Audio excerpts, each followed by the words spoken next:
My name is Karen. I am 35 years old and living with my 6-year-old daughter Lily in a house I worked so hard to own.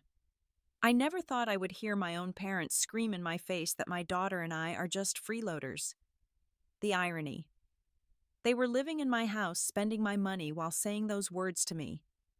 For months, I silently endured their disrespect out of filial piety. No one expects the person who has given everything to be treated so poorly. Before I dive into my story, let me know where you are watching from in the comments below. Hit that like and subscribe button to join our supportive community of survivors who found their voice. After my difficult divorce 3 years ago from James, a man who never truly understood the meaning of responsibility, I poured all my energy into building a stable life for Lily and myself.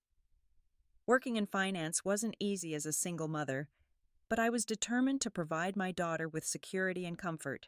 The long hours, the endless spreadsheets, the client meetings that often ran into evening hours, it was all worth it when I finally saved enough for the down payment on our modest 3-bedroom house in the suburbs. I remember the day we got the keys. Lily, only 3 at the time, ran through the empty rooms, giggling, her little footsteps echoing off the bare walls. "Is this really ours, Mommy?" she asked, her eyes wide with wonder. I nodded, fighting back tears of pride and exhaustion. "Yes, baby. This is our home now." Meanwhile, my parents, Howard and Patricia, were facing their own challenges. Dad had made some poor investment choices after retiring from his job as a high school principal, and they had accumulated significant debt. When they called me in tears explaining they needed to sell their home to pay off creditors, I didn't hesitate to offer them our spare bedroom. "It will just be temporary," Mom assured me over the phone. "Until we get back on our feet," Dad chimed in, his voice unusually humble. "We don't want to be a burden, Karen." I saw this as an opportunity for our family to come together again. Lily would have her grandparents around, and I could help the people who had raised me. Despite the challenges in our relationship over the years, their disappointment when I chose finance over teaching, their criticism of my marriage to James, their sometimes overbearing parenting style, I believed family should support each other. "Family is family," I told them. "We stick together." The day they moved in, I prepared a special welcome dinner. I made Dad's favorite pot roast and Mom's beloved apple pie. Lily had drawn welcome cards with colorful crayon illustrations of our family, now all together under one roof. When they arrived with their suitcases and boxes of keepsakes they couldn't bear to part with, Lily ran into their arms. "Grandma, Grandpa, we're going to have so much fun." That night, as we sat around the dinner table, Dad raised his glass in a toast. "To Karen, the most generous daughter a parent could ask for. We are truly blessed." Mom wiped away a tear. "We promise we won't overstay our welcome, sweetheart." I smiled, feeling a warmth spread through my chest. This was what family was supposed to be. Supporting each other through difficult times, coming together when it mattered most. I had no idea how quickly things would change. The first 2 months passed peacefully enough. We established routines, worked around each other's schedules, and enjoyed family dinners most evenings. But slowly, almost imperceptibly, at first, small disagreements began to surface. It started with comments about how I was raising Lily. "You really let her have all that screen time?" Mom would ask, eyebrows raised, as Lily enjoyed her allotted 30 minutes of educational programs after finishing her homework. "When you were little, we never allowed snacks after 7, Dad would remark when I gave Lily an apple before bedtime. I brushed these comments aside, attributing them to generational differences in parenting styles. But soon the comments extended beyond parenting to how I managed my home. Mom began rearranging my kitchen cabinets without asking. "This just makes more sense," she explained when I noticed my coffee mugs had migrated to a different shelf. "The way you had it was so inefficient." Dad complained about the temperature in the house. "It's freezing in here. How can you live like this?" he would say, turning up the thermostat without consulting me. When the utility bill came significantly higher than usual, I gently mentioned it. "Well, we shouldn't have to be uncomfortable in our own home," he replied dismissively. The food shopping became another point of contention. Mom insisted on specific brands and products that were often more expensive than what I usually bought. "I can't eat that generic stuff," she'd say, placing premium items in the cart when we shop together. "It upsets my digestion." One evening I came home from work to find my living room completely rearranged. The sofa that had faced the window with its lovely view of the backyard now faced the wall. My reading lamp had been moved to make room for an old recliner my father had insisted on bringing from their house. "What happened here?" I asked, trying to keep my voice neutral. "Oh, this layout is much better for watching TV," Mom said brightly. "And Howard needs his chair for his back problems." I nodded slowly, swallowing my objection. They were adjusting to a difficult change in circumstances. I needed to be patient. The breaking point of this early phase came when I discovered Mom had thrown away a ceramic bowl that my best friend had made for me in college. It wasn't particularly beautiful or valuable, but it held sentimental importance. When I asked about it, Mom shrugged. "That old thing? It was chipped and taking up space. I made room for my porcelain collection instead." Standing there looking at her cherished figurines, now displayed where my meaningful keepsake had been, I felt the first real pang of resentment. This was my home purchased with my hard work, yet I was beginning to feel like a guest.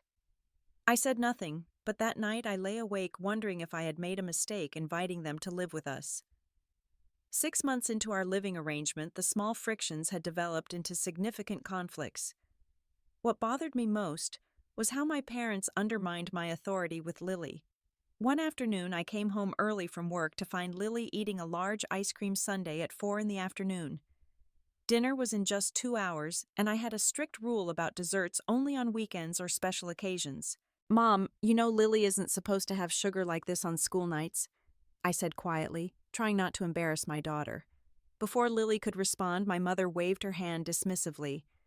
"A little ice cream never hurt anyone. When you were her age, you had dessert every night and turned out just fine." "That's not the point," I tried to explain. "We have different rules now, and it's important for Lily to have consistency." Dad entered the conversation from his recliner. "You're too strict with her, Karen. Kids need to enjoy their childhood." I felt my face growing hot as Lily watched this exchange, confusion evident in her expression. I was being portrayed as the unreasonable one in my own home in front of my own child. This pattern repeated itself in numerous ways. They would let Lily stay up well past her bedtime when I was working late. They bought her toys I had specifically decided against. They even began picking her up from school occasionally without telling me first, causing me moments of panic when I would call the after-school program, only to discover she wasn't there. When I attempted to discuss these issues, Mom would sigh dramatically. "We raised you, didn't we? I think we know a thing or two about children." The situation with their friends made everything worse. Howard began inviting his old buddies over for poker nights without asking me. I would arrive home after a long day to find 4 or 5 elderly men smoking cigars in my dining room, cards and chips scattered across the table I had saved for months to buy. Patricia hosted her book club in my living room, 8 women I barely knew, touching my things using my good glasses, leaving wine stains on my couch. No one ever helped clean up afterward. One particularly frustrating evening I had an important client dinner, but managed to leave early exhausted and hoping for some quiet time to decompress. Instead, I opened my front door to find at least 15 people in my home. Music was playing, food I hadn't bought was laid out on my counters, and strangers were sitting on my furniture. "There she is," Dad called out when he spotted me. "The workaholic daughter finally graces us with her presence."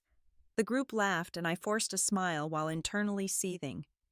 Not once had they asked if they could host a party. Not once had they considered that I might want to be consulted about having strangers in my home. Meanwhile, Lily was becoming increasingly confused by the mixed messages. "Mommy, Grandma said I don't have to clean my room on weekends, but you said I do. Who's right?" Questions like this became common, and I could see the toll it was taking on her. She began testing boundaries, playing her grandparents against me when it suited her, and becoming anxious when caught in the middle of our disagreements. I tried sitting down with my parents one Sunday morning while Lily was at a play date. "I appreciate everything you do to help with Lily, but I need you to respect my parenting decisions. I began carefully. Mom's face immediately hardened. So we're doing something wrong now. I didn't say that. I backpedaled. I just think consistency is important for children. Well, excuse us for loving our granddaughter, Dad retorted. Maybe if you weren't so busy working all the time, you'd be able to handle things on your own. The conversation deteriorated from there, with my parents denying any wrongdoing and turning my concerns back on me. I retreated, feeling defeated and increasingly resentful in my own home. As our living situation continued, a new disturbing pattern emerged. Despite our agreement that my parents would contribute to household expenses once they received the proceeds from selling their home, very little money materialized. The sale of their house had gone through 3 months after they moved in. It wasn't a fortune after their debts were paid, but it was a substantial sum that should have allowed them to contribute to our household expenses and eventually find their own place. Instead, I noticed new shopping bags appearing regularly. Mom came home with expensive new clothes. Dad bought a high-end golf set. They took weekend trips to casinos and came back talking about the wonderful meals they'd enjoyed at fancy restaurants. Meanwhile, I was left paying for everything at home: the mortgage, the utilities, the groceries for 4 people instead of 2, the additional gas for my car when they needed rides to appointments or social engagements. None of the promised financial contribution materialized beyond a token amount they gave me the first month after their house sold. Our electricity bill nearly doubled. Dad liked to keep the air conditioning running constantly during summer and the heat blasting in winter. Mom took 30-minute showers and ran the washing machine for single items. When I gently raised these issues, they acted offended. After all we've done for you throughout your life, you're nickel and diming us over a few dollars. Dad's voice would rise indignantly. One evening I came home late and heard them talking in the kitchen. I paused in the hallway, not intentionally eavesdropping, but caught by the sound of my name. Karen has no idea what a good deal we have here, Dad was saying. We should have done this years ago instead of killing ourselves maintaining that money pit of a house. Mom laughed softly. I know. All these years worrying about money, and now we can enjoy ourselves while she foots the bill. We've earned this after raising her, don't you think? I stood frozen, a cold sensation washing over me. They weren't temporarily staying with us while getting back on their feet. They were planning to take advantage of my generosity indefinitely. To keep up with the increasing expenses, I began taking on extra projects at work. My already long hours extended further. I would leave before Lily woke up, rushing to help her get ready for school before hurrying to early morning meetings. In the evenings, I would come home just in time to tuck her in, often missing dinner with her. My health began suffering. Constant headaches plagued me. I lost weight as meals became an afterthought. Dark circles took up permanent residence under my eyes. One night, after a particularly cutting remark from my father about my absence, I locked myself in my bathroom and sobbed silently, sitting on the cold tile floor, feeling utterly trapped and alone. Lily noticed the change in me. One evening, as I tucked her in, her small hand touched my cheek. "Mommy, you look so tired all the time now. We never play anymore like we used to." Her words broke something in me. I was sacrificing my relationship with my daughter to support my ungrateful parents. Something had to change, but I didn't know how to address it without causing a family explosion. Little did I know that explosion was coming, whether I was ready or not. Lily's 6th birthday should have been a joyful milestone. I had been planning it for weeks despite my exhaustion. I requested a rare day off from work, arranged for a small party with a few of her friends from school, ordered her favorite strawberry cake, and purchased the art supplies she had been asking for. The morning of her birthday, I decorated the dining room with streamers and balloons while she was still asleep. I wanted everything to be perfect when she woke up. My parents seemed supportive, Mom even helping to blow up balloons. "This is a bit minimal, isn't it?" she commented, looking around at my decorations. "When you turned 6, we rented out that children's restaurant with the animatronic animals. Remember how all 20 of your friends came?" I sighed quietly. "This is what we agreed on, Mom. Lily wanted something small with just her close friends. She gets overwhelmed with too many people." Mom pursed her lips. but said nothing more as she continued helping. The trouble began when guests started arriving at 4 in the afternoon. Instead of the 5 children I had invited, nearly 15 kids showed up along with their parents. I stood bewildered at the door as unfamiliar faces greeted me. "We're so glad Patricia invited us," one mother said cheerfully. "Our Emily has been talking about nothing else all week." I turned to see my mother beaming as she welcomed guests into my crowded living room. Without consulting me, she had invited additional children from Lily's class, plus the children of her friends, completely disregarding both my plans and my budget. The small, intimate gathering I had planned turned into chaos. We didn't have enough party favors. The cake wasn't large enough, and Lily, who could get anxious in crowds, looked overwhelmed rather than happy on her special day. Dad made matters worse by loudly complaining about the size of our house as more guests arrived. "Sorry about the tight squeeze," he told one parent. "If Karen had bought a bigger place, we wouldn't all be crammed in here like sardines. I told her to get at least 4 bedrooms, but she never listens." I felt my face burning with embarrassment and anger.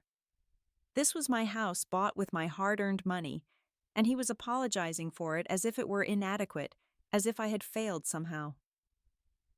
Throughout the party, I plastered on a smile for Lily's sake, but inside I was seething. Mom had taken over directing activities I hadn't planned and dismissing my input at every turn. "Karen, dear, let me handle this," she'd say whenever I tried to steer things back to what Lily and I had discussed. "You're clearly not used to managing events like this." By the time the guests finally left 3 hours later, I was emotionally drained. The house was a disaster. I had spent 3 times what I had budgeted, and worst of all, Lily didn't even seem to have enjoyed her own party. She sat quietly on the couch, looking at her new gifts without enthusiasm. I sat beside her, putting my arm around her small shoulders. "Did you have a good birthday, sweetheart?" She leaned against me, her voice small. "There were so many people, Mommy. I didn't know half of them, and Grandma kept making me play games I didn't want to play." My heart sank. "I'm sorry, Lily. This wasn't what we planned, was it?" She shook her head, then looked up at me with those innocent eyes.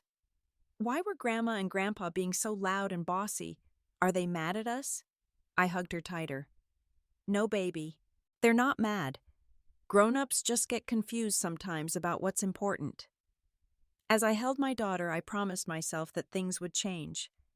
I just didn't realize how soon that change would come, or how explosive it would be.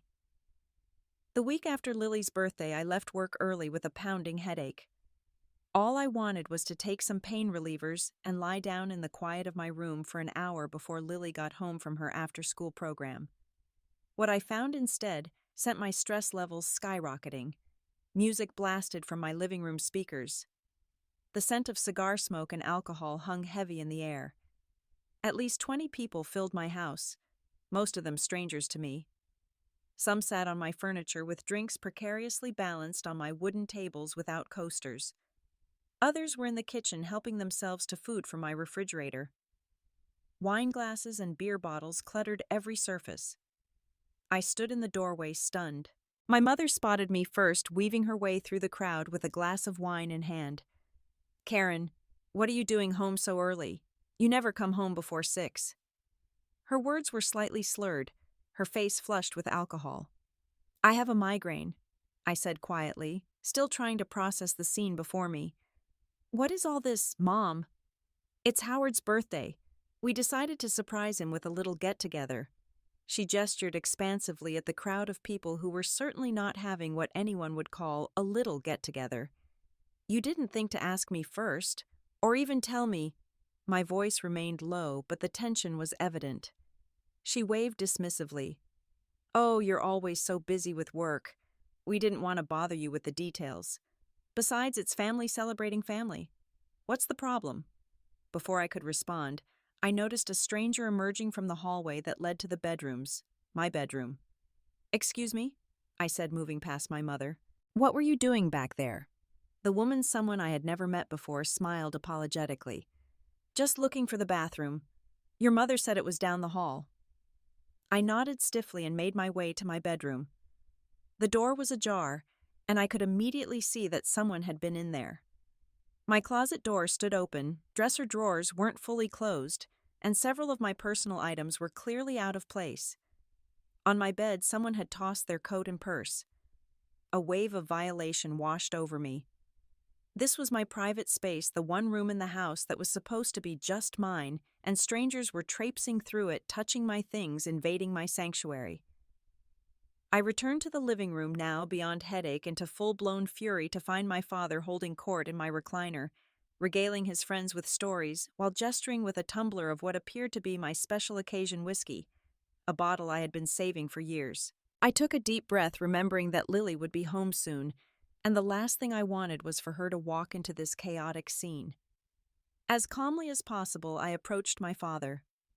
"Dad, I need to speak with you and Mom privately for a moment." He looked up, annoyance flashing across his face at the interruption. "Can't it wait? I'm in the middle of a story." "No, it can't." My voice was firm. "Now, please."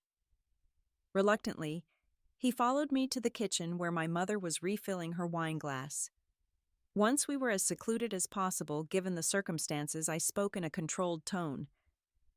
"I need everyone to leave. Lily will be home soon, and this is completely inappropriate." They both stared at me as if I had suggested something outrageous. "You want us to kick out our guests?" Dad's voice rose indignantly. "In the middle of a celebration. A celebration you never asked permission to have in my home," I countered. "With people going through my personal belongings and drinking alcohol I purchased for special occasions." Mom's expression hardened. "This is Howard's birthday. Don't be selfish, Karen. You've always been so self-centered." I felt my control slipping. "I need to think about my daughter. She'll be traumatized walking into this scene. Please just ask everyone to leave now." "Fine," Dad snapped. "We'll end things early. But don't think your friends will ever want to come here again after you've been so rude." "They're not my friends, Dad.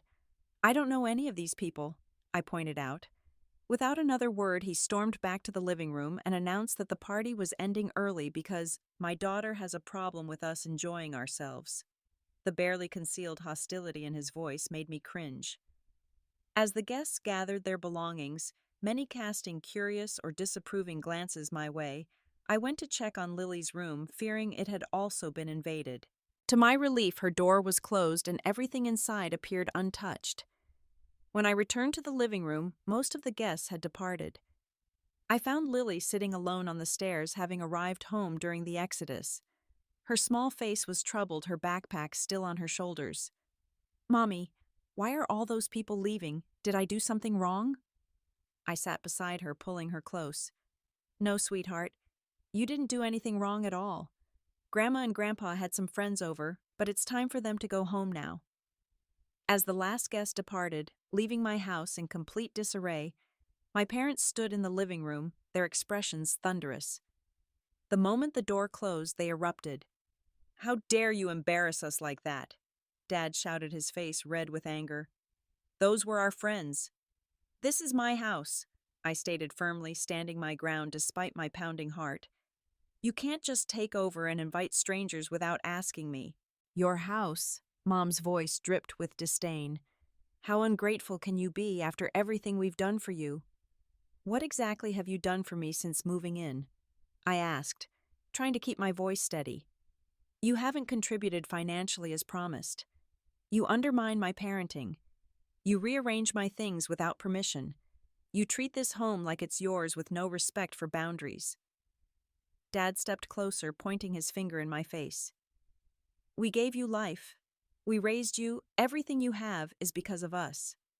"I bought this house with my own hard-earned money," I countered. "Money I earn working 60-hour weeks to support not just Lily and myself, but you two as well." That's when he shouted the words that would change everything. "You and your kid are just freeloaders," he roared, spittle flying from his lips. "Living off our goodwill. We're the parents here. This should be our house." I stood frozen, unable to believe what I was hearing. The utter delusion, the complete reversal of reality. Me and Lily, freeloaders. In my own home that I paid for, Mom jumped in, her voice shrill. "If it weren't for us, you'd be nothing. You owe us everything, everything." The commotion had frightened Lily, who began to cry. She ran to her room, slamming the door behind her. That sound, my daughter in distress, broke through my shock. In that moment, looking at my parents' contorted faces, something shifted inside me. A lifetime of seeking their approval, of putting their needs before my own, of accepting their criticism as truth. It all fell away. I saw them clearly for perhaps the first time, two selfish people who viewed their child not as someone to love unconditionally, but as someone who owed them indefinitely. After making sure Lily was okay, giving her some drawing materials to keep her occupied in her room, I returned to face my parents. The initial explosion had passed, but the tension remained thick in the air. My father sat in his recliner, arms crossed defiantly, while my mother busied herself cleaning up, muttering under her breath about ungrateful children. I took a deep breath and sat down on the coffee table directly in front of them, forcing eye contact. "We need to talk," I said calmly. "Really talk, without shouting or accusations." Dad scoffed. "There's nothing to talk about. You made your feelings perfectly clear." "Please," I said. "For Lily's sake, if not for mine." Mom stopped cleaning and reluctantly sat on the couch. "Fine. Talk." I gathered my thoughts, determined to be clear and firm without escalating the situation further. "I love you both," I began. "You're my parents, and nothing will change that. But what's happening in this house isn't healthy for any of us, especially Lily." Neither of them spoke, so I continued. "This is my home. I purchased it with my money from my work. I invited you to live here temporarily while you got back on your feet after selling your house.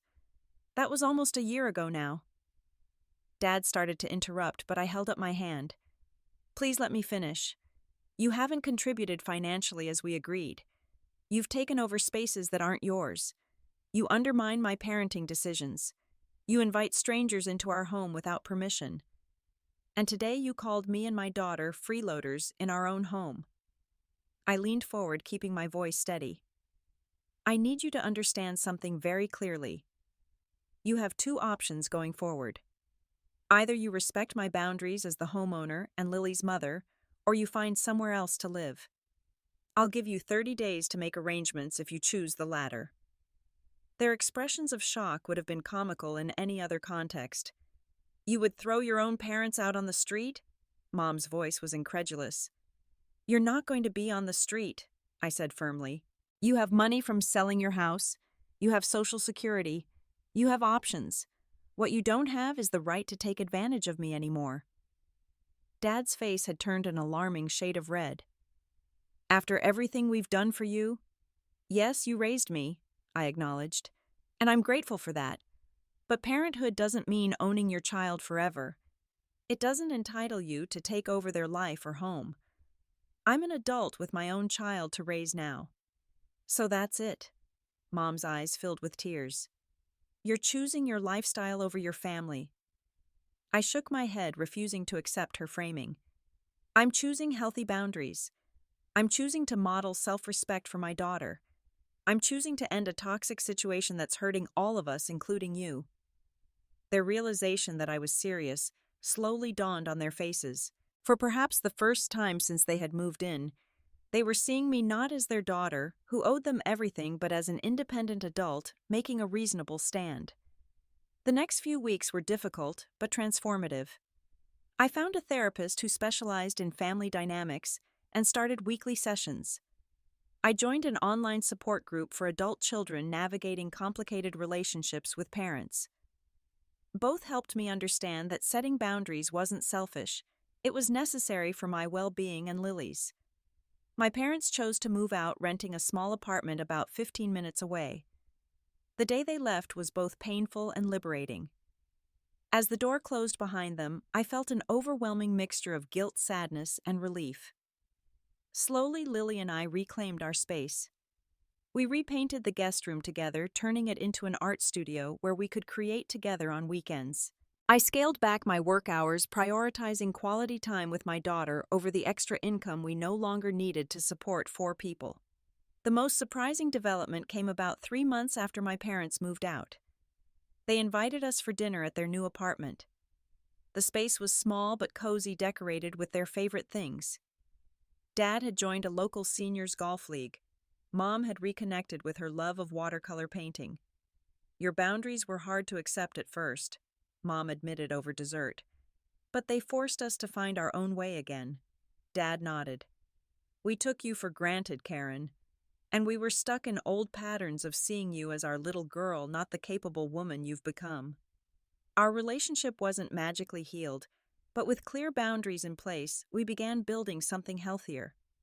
They still saw Lily regularly, but now respected my parenting decisions.